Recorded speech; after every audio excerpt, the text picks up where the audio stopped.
Boost, c'est un vrai projet de transformation. L'idée était de revoir complètement nos maisons de retraite, de développer la maison de retraite de demain. Il y a 3 dimensions que nous avons souhaité mettre en place et qui reflètent les intentions de Korian. C'est tout d'abord l'expertise soins, ensuite la volonté de préserver l'autonomie des résidents et enfin de mettre en place un sens de l'hospitalité dans nos établissements.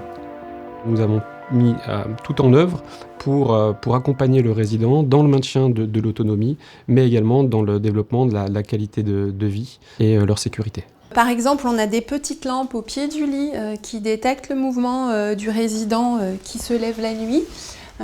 Qui lui permet de faire comme une petite veilleuse et permet de faire son déplacement en toute sérénité. Ici sur l'établissement, on teste notamment ces systèmes de détection des chutes et c'est vrai que les résidents trouvent ça sécurisant. C'est en aucun cas une caméra, donc c'est totalement respectueux de l'intimité de la personne. On ne peut pas distinguer la personne. Ce qui est important aussi pour les résidents, c'est d'avoir un environnement qui contribue au bien-être. Et quoi de mieux que de transformer nos établissements en apportant de la modernité et aussi de la personnalisation. Alexa, allume la télévision.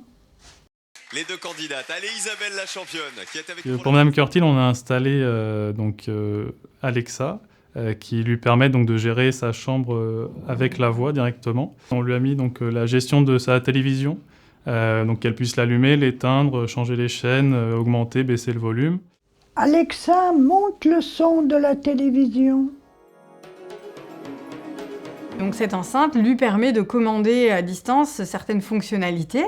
Alors pour le moment, on est sur des choses très simples. Alexa va permettre à Mme Curtil donc, de pouvoir contacter sa famille directement en disant directement à Alexa appelle mon fils et ça va la connecter sur le smartphone de son fils. On va étudier la possibilité de changer la lumière. On va aussi installer prochainement donc, la gestion du chauffage. Pourquoi pas baisser les volets, manier le lit aussi. Pouvoir aller sur Internet sans avoir à apprendre à utiliser un ordinateur. Pour les résidents qui ont des difficultés en lien avec une dépendance physique, effectivement, c'est une grande avancée de pouvoir commander tout un tas de fonctionnalités par la voix. Ça, je ne pensais pas qu'un jour j'arriverais à faire tout ce que je pourrais faire avec ça. Oh, c'est extraordinaire.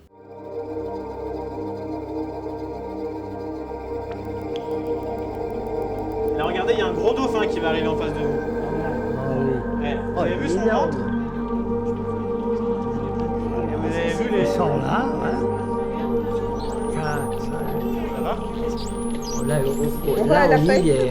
On essaie d'avoir vraiment une galerie variée qui permet de plaire au plus grand nombre. Et c'est pas simplement leur montrer des belles images, c'est vraiment pour un moment de partage. Ils vont pouvoir échanger en fait autour de cette expérience pour créer du lien social, puis aussi faire travailler leur mémoire et leur fonction cognitive. Combien d'espèces de dauphins vivent dans nos océans? Il y a 39 espèces différentes et ils cohabitent. Donc il y en a certains qui vivent en eau salée, puis il y en a d'autres qui vivent en eau douce. Ah, c'est beau, c'est plaisant de voir ça. Bien sûr qu'on a fait du chemin, les EHPAD d'aujourd'hui et de demain, c'est pas les EHPAD d'hier. On a vraiment fait un travail, je pense, en mettant la personne, l'individu au centre de la réflexion, comment on individualise nos prestations, comment on accompagne le résident. Le soin, c'est évidemment notre cœur de métier, mais il y a plein de choses qui vont autour. Voilà, le confort, le plaisir, ça, c'est des notions indispensables et je pense qu'on a fait beaucoup de progrès et qu'on continue à en faire au quotidien.